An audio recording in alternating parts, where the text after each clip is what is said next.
Date 10/8/2523. Location: on board UNSC Troop Transporter en route to Orion 6. The stillness of space is suddenly shaken as the transporter tears itself out of slipspace, slowly entering high orbit over the nearby planet. Through the observation platform, you can see the world of Orion 6 below, its coastlines broken with the unmistakable shapes of what looks like civilization. The briefing described the planet as having as almost 50% division between its landmass and oceans, with an orbit of 282 days, with a day lasting 17 hours. The UNSC have used the planet for training purposes for almost 40 years, with little in terms on civilian populace, leading to a light defensive deployment beyond the standard defense platforms. The area reserved for the ODST training is primarily in the mountainous regions and the surrounding provinces, providing sufficient terrain to push the recruits through their paces both physically and mentally. Anchored in permanent high orbit is your destination, the UNSC Into the Breach. Refitted Phoenix class with additional training spaces and fitted ODST launchers. Most of its weaponry having been stripped off, the Into the Breach is defended primarily by its surrounding defense platforms, rather than its own firepower. This lack of weapons and subsequent storage for ammunition leaves the Into the Breach with more than enough room to become a full-sized academy for the training of the future soldiers of the UNSC. With 2 full-sized weapon ranges, almost 200 meters long, as well as a number of fitness areas and 2 Olympic-sized swimming pools. Loading into Pelicans, you and the other trainees board the Into the Breach. Once in the main hangar, the forces are split into their training groups and sent to their respective barracks. The speaker system reports that Training Group Tellian has 2 hours until their training begins. Marcus straightens his uniform and checks his gear. He would meet his new unit shortly, and should reflect the dignity of his rank. He then walks to the training area early, partially to look it over, and partially to ensure he will be among the first to arrive. Straightening the new cadet cap over her head, Jade snorts and smiles at her own reflection. The chance to take her 6 years of separatist hunting and upgrade it to the next level giving her a slight thrill. The skull mask smile her tattoos gave her, making her dark brown skin and violet eyes stand out. Giving herself a tight salute, she clicked heels and turned, leaving the restroom for the training bay. The training bay is formed from a stripped-out gun deck, evidence of its former life still scarred into the walls and floor. A bald, bulldogish-looking sergeant separates the training groups into their sections and squads. You are assigned to number 4 squad of B platoon. There are 3 other members of your squad, each wearing the same dress uniform as you. One, clearly a Marine prior to joining the ODST, judging not only by the haircut, but also the rather fresh tattoo poking from his shirt, causing him to constantly scratch at his collar. Another is tugging impatiently at their gloves, staring at the sergeants herding cadets like cattle. And the third is simply glaring at Jade's tattoos, a scowl crossing his face. Marcus comes to a parade rest as he takes his place in the unit. He studies his squad mates, putting names to faces, all the while listening intently for instructions. Jade tries really hard not to smirk at the third man, almost succeeding. She was very proud of her kill markings, the chevron meaning a successful live capture of an officer, as much as the Seppies had them, of the anarchists, and the skull's teeth in memory of surviving the few major battles the two sides had done to each other. Not to mention her bullet casings, representing each year on active service. She was young for her age, but she didn't mind foregoing her slowly climbing army rank for a shot at the big leagues, the Hell Jumpers. Keeping her face as impassive as she could keep it, a smile slowly spread as she thought of the Seppi scum about to nigh beneath her space-dropped boots. The third trooper mutters under his breath, "They'll let any savage join, won't they?" At which the second snickers quietly. The first trooper remains scratching his tattoo, swearing quietly, but that doesn't stop him turning and shooting a hard glare at the other two. "Shut it, flyboy. Unlike you, looks like she earned it 'ere." A rather thick accent to his voice flavors his word, as if he's talking to a younger brother back on the farm. Offering a quick nod to Jade, he returns to facing front. "Besides, gonna be a team, ain't we? Best be friendly like, else we won't make much of a team, eh?" He's right. We're all selected for a reason. Doesn't matter if we came from the Army, Marines, or any other branch. We were selected because of our skills. Now I was taught that tats are a liability, but we are here to fight, not argue policy, Marcus added. Jade bristles at the third trooper, but any retort she has is cut off by the newly minted Marine. She looks away and reposes herself as she ignores the guilt at having done nothing to promote any sort of squad unity. When the grizzled cadet spouts out his tat liability, she glares at him, cold and slow. She'd met those polished by the books before, and buried her lot of them.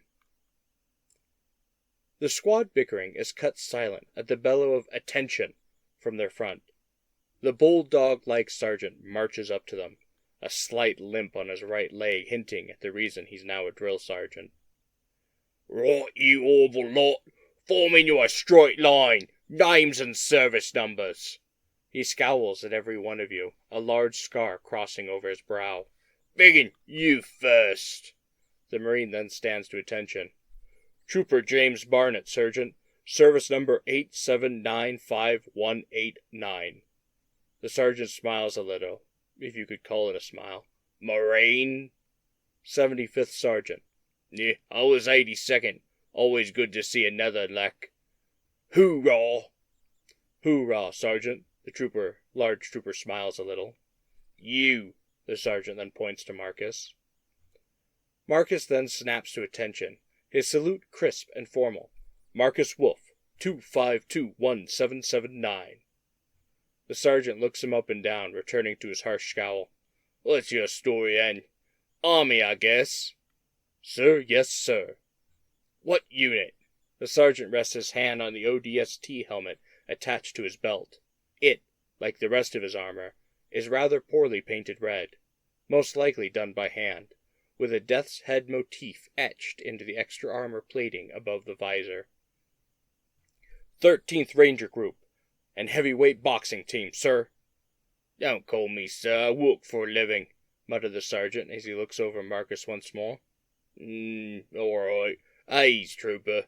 He pats Marcus gently on the shoulder. "You'll find here, soldier." He moves over to the next recruit, who snaps to attention. "Sailor Andrew DeWitt, Sergeant, from the UNSC Dauntless." Barely had the sailor time to finish speaking before the sergeant simply walked past him. "Fucking sailors, you." He stands in front of Jade. "You look like a right mud jumper. Name and number, trooper." "J.D. LaCroix, 1337455. She snaps to attention. "Sergeant." She stands at attention, waiting for the snickers, as some people work out her wonderfully given numbers. A ritual she had survived in several outings, all through boot to qualifiers. The sergeant nods, giving her tattooed face a visual inspection. "What unit, soldier?" "ODST, Sergeant," she shouts out, holding her salute. The sergeant grins at that. "Oh, you'll do well here, soldier." "Aye, and you, shorty. Name, rank, and service number." The sergeant scratches the stubble built up around his scarred jaw. "Airman Castellan, 9967589. The sergeant sneers at the airman. "Air Force? Fuck me! Hell, that any fucking mile up at ODST these days." He shakes his head as he returns to standing in command of the squad, leaving Castellan fuming as he does his best not to snap back at the sergeant. "I'm Sergeant Hayes, and I'll be your training sergeant. When Captain Hoffman gives the word, your training will begin." Flexing his knuckles slightly, he stabs a thumb over to the set of heavy doors.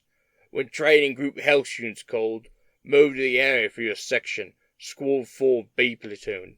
Last one's on the right. You'll get into some training drop pods to introduce you to the equipment. Understood?" "Sir, yes, sir," Marcus flies out, with a salute, waiting for his next order. "Sir, yes, sir," Jade moves in, step with the others as they jog to their destination, excited to finally be in her destination, on the road to being feet first. A tall officer, wearing a well-worn and battle-scarred set of ODST armor, stands before the amassed platoon. Beside him, a flickering blue figure of an AI. "All right, trainers. Group Halcyon and Alkeles are to prepare for the training. This is Winters. He'll help guide you all through this part of your training." The AI, dressed in the archaic uniform of a World War II paratrooper, gives a sharp salute. Sergeant Haas nods and pulls on his helmet. "All right, cadets, let's go suit up." He readies the silenced SMG that was attached to his hip as he leads them in a quick jog. In the designated area is a number of drop pods, and a full set of ODST black armor beside each one. Bisecting the 2 rows of pods is a long armory rack of a number of firearms. "Your pods are named. Suits are measured for you. Get them on, arm up, and prepare for your drop." Marcus dons his armor and moves to the weapons rack. He selects a shotgun and works the action gently, seeing if there's a shell in the chamber. Then he takes a sidearm and likewise inspecting it. He then fills up on his ammo and explosive. Last, he selects a combat knife and a tomahawk, unsheathing each and inspecting the dull blade before mounting them for quick access. His gear now collected, he takes a breath and heads to his pod. Jade pets the GPMG like a lover, cooing to the machine as she straps the heavy ammo boxes to her armor instead of unloading them to her belt. Gently, she pets the machine before she hoists it, without stabilizers, and rests it on her shoulder, her helmet hiding her smile as she turns to the other troopers. "Ready for the cherry pops?" As the rest of the team arm up, with Barnett picking up a sniper rifle, DeWitt taking on a silenced SMG, and Castellan taking an assault rifle, Sergeant Haas opens up the pods. "Now don't you be worried, these are just training pods. They replicate the motion, audio, and visual effects of a drop. Well, now get in and strap up, and we'll see who hasn't wet themselves after the first time." Marcus checks his gear one last time, then straps into his pod. Despite the sergeant's warnings, his pants do in fact stay dry. Jade vibrates excitedly as she is also strapped into the drop. Haas goes along each pod, knocking the sides. "All right, cadets, simulation starting." The pods rock slightly before a sharp jolt runs along the pods as sunlight stabs into the pod's window, its harsh rays instantly dimmed by the polarization of the void-hardened glass. The turbulence continues as the pods descend, and a face appears on the comm screen. The face is that of the AI, sporting what looks to be a very crude facial camouflage and a short mohawk. Good morning. I do hope that you're all bracing properly. The AI seems to have an accent, or three stuck together. The pods shake rapidly as it passes into atmosphere, with the bright burning of the bottom of the pod as it falls.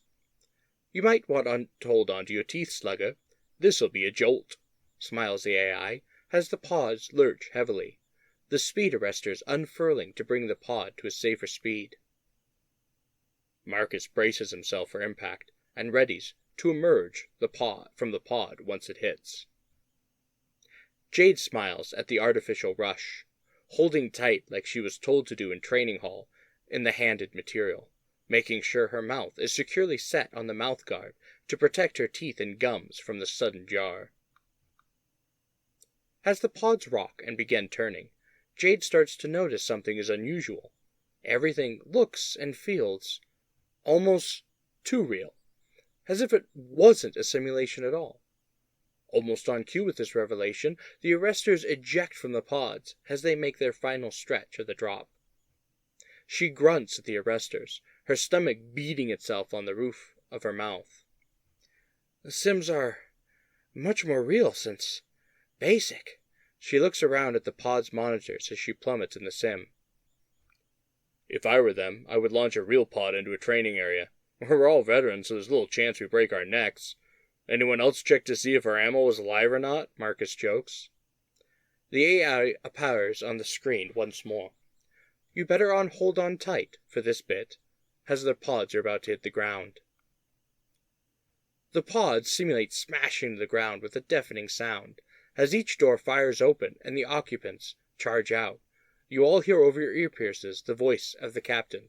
Take out those targets! Secure beachhead! There are dozens of targets suddenly popping up periodically, as well as some military units actually firing back.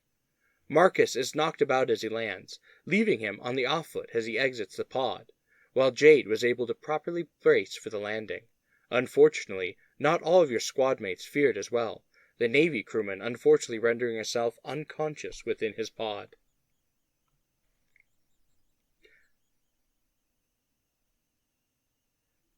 Initially taken off guard by the pod, the gunner fumbles at the M247H before letting off a sharp burst at Castellan's pod. However, the fusillade of shots do very little, with only one shot actually hitting the trooper in his shoulder, causing him to stumble as he reaches for the trench in front of him.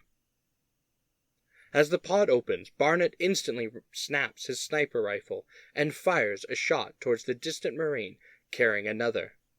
The shot hits home and knocks the Marine onto his ass, leaving him unconscious. The Marine then aims his assault rifle at the out-cold trooper and fires. The shot hits the former sailor, but his armor absorbs all the impact. Kicking open the drop door, Jade pulls her rifle down from its straps. Not bothering to do a full aim, she then sprays the trench in front of her. With her scything fire, 2 targets standing in the trenches are knocked down, with the gunner being struck in the head, causing him to stumble back from the gun. Marcus shouts out, "Cover me," as he rushes for the trench, shotgun in hand. He gets into cover as he regains his wits from the drop, slowly realizing it was real. Even after the LMG is silenced, the Air Force trooper remains where he was, face first in the dirt. "This was supposed to be a simulation," he shouts as he clutches his weapon. "Lying bastards!" He begins crawling behind his pod, ignoring calls to get a move on from Barnett. Reacting to Barnett's sniper shot, the designated marksman rifle trooper took a shot at the large Marine's head. As he is distracted by the cowardly Castellan, Barnett is unable to react to the marksman firing at him. The shot strikes his helmet directly, knocking him down into the dirt as he curses loudly. Over the radio, you hear Sergeant Hawes bark, "Barnett! KIA!" as the HUD on your screen is augmented to reflect this. Pulling up her rifle, she then does a controlled burst at the gunner of the trench group, Jade trying to clear the trench for Marcus's now charge. The shots that do hit knock down the already hit gunner, leaving him out cold. Marcus moves down the trench to the downed gunner, and while in cover slings his shotgun and takes the LMG. "Get ready to move up! We'll give cover!" he shouts. Castellan remains hiding behind the pod, firing blindly from his cover as DeWitt stumbles from his own. Upon seeing the enemy, he takes a panicked snapshot towards the trooper in the building with an assault rifle. By sheer luck, the blind shot strikes home on the trooper with the assault, knocking him down. The trooper with a designated marksman rifle aims and fires toward Castellan. Marcus braces the LMG the M247H on the trench, spinning it in its race, and rains cover fire at the DMR marksman on full auto. "Go, go, go," he yells. Under the fusillade of fire, the marksman dives for cover, hiding from the rain of shots. Jade then slings her general-purpose machine gun over her back and books it to the trench, sliding into cover to fire out at the 3 targets at the building B. And at the blast of fire from Jade, the targets fall down as the marksman keeps his head down. Castellan peeks out from behind his pod and starts to scurry towards the trench, hiding in the mud. DeWitt fires a short burst to the last remaining static target. The marksman remains cowering from the heavy fire. Jade unslings her rifle from her back again, and running up the side of the building, slapping next to the window. Hiding behind the wall, she checks her breech and gets ready to fire over the window.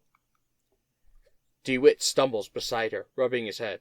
What happened? Wasn't this? He coughs a little blood onto his visor. Castellan looks over at Marcus, glad the helmet is hiding his terror. Is that guy? He frantically points at Barnett. Is he dead? No, but he would be if this were real. He needed you back there. Marcus hands him the LMG. Stay in cover, and pin them down, and don't shoot me. He then unslings his shotgun, and rushes the building with the marksman. A DRM is then thrown from the bunker. All right, I give up. The marksman puts his hands over the parapet. Just stop shooting at me. Jade is severely tempted to shoot the man anyway, but that's technically a war crime. We gotta tie you up or something? She pokes slowly around the corner, making sure that this was not some trap. Marcus keeps the former assailant covered with his shotgun. You are now our prisoner. He then looks at Jade. Smiley, check on our downed comrades. Chairman, check out the other 2 enemy soldiers. If they can talk, keep them covered.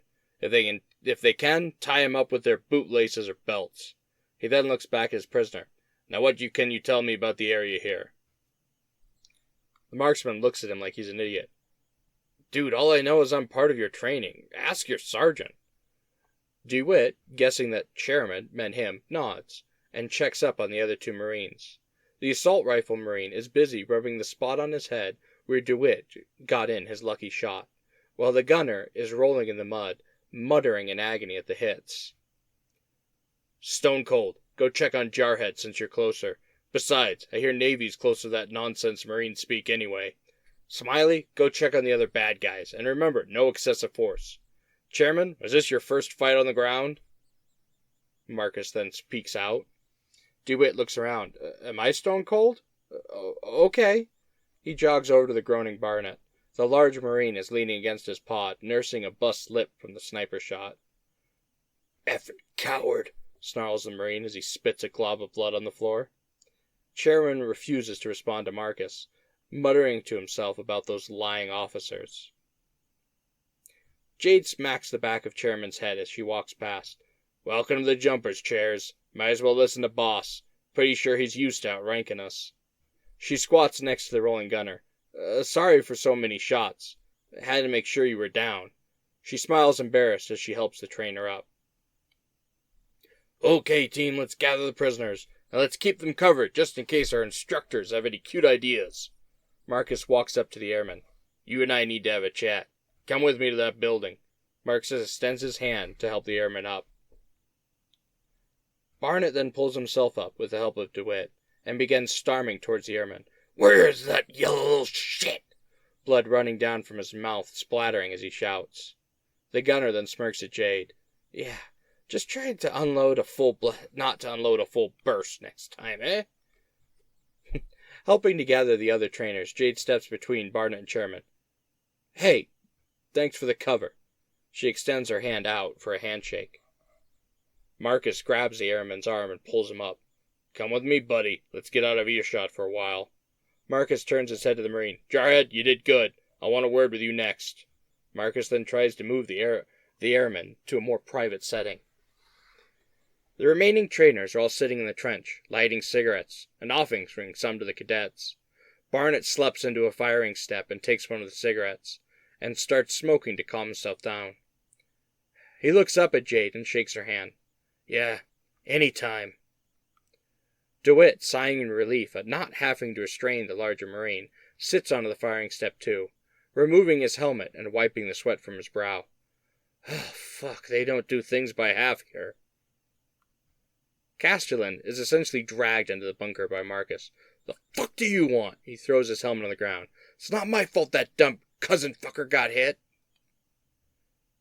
Jade sits on the edge of the trench, where she can see all the trainees, refusing the cigs, and then starts to clean her beloved general-purpose machine gun, the M24. Marcus looks the airman in the eye. "Where are you from, soldier?" Harvest." The airman stares back. "Better than any backwater you're from." He begins pacing the room. DeWitt smiles over to Jade. "Thanks for helping cover my dumb ass." Jade smiles. She kisses the LMG. "That's what we mud boys do." "I'm from Kentucky myself. They have barbecue in Harvest?" Marcus asks the airman. He looks confused. Why?" The Navy troopers in the trench keep a smile as he speaks to both Jade and Barnett. "Sorry, I didn't expect the drop to be that bad." "None of us expected it to be even real. Was more worried I wet myself than have to come out shooting." Jade shrugs noncommittally. "Barbecue. It's American food, usually smoked or grilled. Been around almost as long as my family served in the military. They have it on Harvest?" Marcus keeps a perfectly straight face. "Pretty sure. Why?" The airman having no clue what's happening. DeWitt sips from his canteen. "Yeah, gonna need new trousers soon." Jade suddenly smiles happily at the comments.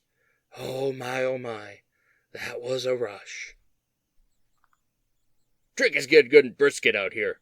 Anyway, what's your favorite food?" Marcus asks the Air Force. Barnett grinnings at Jade. "Well, hell yeah, mud jumper, that it was. Hey, looks like Brass here to hand out medals." He points towards the Pelican starting to move in. "Look, I know what you're doing. I'm fine." The airman slumps to the ground before whimpering a little. "I'm gonna be RTU, aren't I?" "Hope it's not another stunt. Guns at ready, just in case." Jade pulls her GPMG on her knee, trying to look relaxed while leaning slightly forward to allow her an easy roll into the trench. "That all depends on you. You willing to trust me?" Marcus holds his shotgun at easy ready as he watches the Pelican descend from behind him. "Suppose I have to." The airman drags himself to his feet. "If Barnett doesn't knock me out when we get outside." As the Pelican lands, Sergeant Hawes marches out, his SMG on his hip and a helmet fixed, and waves off the Pelican as it moves to the next drop zone to ferry its own training sergeant. "Sorry about the deception, the AI's idea, but you two were a real test. Either way, good work. You secured a beachhead for supplies and reinforcements." He kneels down and takes one of the Marine's cigarettes. "Now there's a 5-mile hike to the target ranges. I've got 50 cred saying we'll beat Squad 2 there. They finished about 5 minutes ago. Think we can catch up?" Jade walks over to Barnett, standing next to him. "We gotta carry the dead?" Marcus. "Let me worry about Barnett. Let's go catch up." He then double times it to Hawes. "Sir, what do we do with our prisoners?" Hawes smirks. "You know the test is done. He nods to Marcus, then pats Jade on the shoulder. Lead the way, mud jumper. Sir, yes, sir. She rests her rifle back over her shoulder on its strap. We gotta hoof it, boys. Let's see what your training can do when we're kicking Squad 2's ass. She starts off at a double-step pace. Well, the test is never over, sir. It just changes form, Marcus says. He waits for the others to leave earshot and continues. Sir, if I may have a word? Several of the team took rather nasty blows to the head. It may be a good idea to have a medic check them over for concussions. Hawes pats Marcus on the shoulder. The medic's at the ranges. Now come on, you dirt munchers. Time to earn your place here. Jade sings out Blood on the Risers as they run, belting out for people to sing the damn chorus as they continue to jog out. Marcus puts his helmet on and moves to catch up with the others, wary for any more surprises on the way. The squad start their quick march, singing along with Jade. Hawes looks over to Marcus. You wary of ambushes? After Jade finishes Blood on the Riser, she switches over to Railroad Jack, and continues with other Army cadence marches. Marcus replies to Hawes, Always. He then calls to Jade, Smiley, keep it down. Everyone, head on a swivel. Better safe than sorry. Hawes grins to Marcus. If you want to plan an ambush, choose 2 guys. I'm more interested in my bet. Yes, boss, Jade calls from the front. Sighing and shrugging, she stops the cadence. Gonna be hard to keep up double on a swivel, though. Smiley, you and Chairman book it a ways, then slow it to double and go back to singing. Get ready to kiss dirt any sign of trouble. Stone Cold and Jarhead, you stay with me. We follow quiet a few paces back and hammer any ambushes on them. Sound like a plan? Hawes nods. You heard the squad lead. The troopers then continue to do as ordered. Castellan keeps his head low as he jogs to catch up with Jade. She sighs, hefting her magazine drums hanging on her side. She kicks up the step. Come on, Chair, let's have a grand old time. Okay, let's keep an eye out, fast and quiet. Marcus moves in a quiet loping gait, shotgun at the ready. Castellan nods, slinging his weapon across his back. Says the guy with a shotgun, chuckles Barnett, as he rests his rifle on his shoulder. Jade slows down after a bit, jogging backwards, and then turns again to look ahead. Should be far enough. You got any flyboy chance? If you're quiet enough, you determine the range. Marcus keeps his head looking for counter ambushes. Not really. I'm sorry for before, the airman confesses. Was a big shock to all our systems, wasn't it? Jade smiles at him, talking loud enough to easily be heard by ambushers. I mean, about what I said before the drop. The airman keeps a bit ahead of Jade. Well, it's not like you were wrong, she laughs. My world's feral. Most things want to kill you rather than look at you. Takes a fucking beast to live there. I just happen to be dumb enough to want bigger hunting grounds. Beyond a light breeze and the noise of local fauna, there's not much in terms of sound around the squad. Castellan begins to look around slowly. I wouldn't know. I'm a banker's son from Harvard. First time I had a fight was in basic. Wow. First fight memories? Was it over a girl? Jade still jogging along just behind Castellan. Suddenly, a shot burst of fire is unleashed from the tree line. Almost as soon as the firing starts, Castellan then pushes Jade into the ditch next to the track, taking several shots into his armor. However, somehow the trooper isn't knocked out instantly from the stun rounds, diving into the dirt beside Jade. The air shoots from Jade's lung as she slams into the ground, her gun flying from her hands, but staying nearby with its strap still around her shoulders. Marcus, seeing this in front of him, gives a simple command over the radio in his helmet, "Unleash hell," then stalks toward the enemy quickly and quietly. The ambush continues to maintain fire on Jade and Castellan as the 2 troopers with Marcus push forward against the ambushes. Jade swears as the rounds zip over her head, her hands shaking as she starts to reload her already loaded saw. Marcus then tosses a smoke grenade routine to hide himself and the decoys from the shooters, then rushes the shooter's position through the smoke flat out.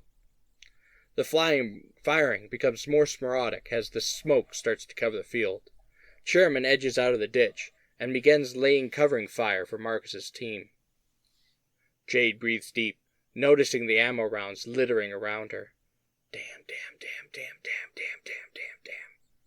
She flips her rifle and unloads where the shots come from, holding down the trigger as she repeats the word over and over and over again. Marcus then tosses out a few stun grenades into the group of ambushers in preparation for a charge. With their heads pinned down by Jade and Castellan's gunfire, the attackers are unable to respond to the grenade thrown between them. One of Marcus's grenades detonate about 4 meters behind the target, the detonation splattering some of them with marker paint. The second detonator significantly closer, all but coating the assault rifle gunner in marker paint as Marcus rushes in. "Effing get him, Chair! Help the boss!" Jade continues to lay covering fire, trying to keep the enemy's heads down. Marcus rushes in with his shotgun at the ambushers. "Drop your weapons or I break your worthless necks!"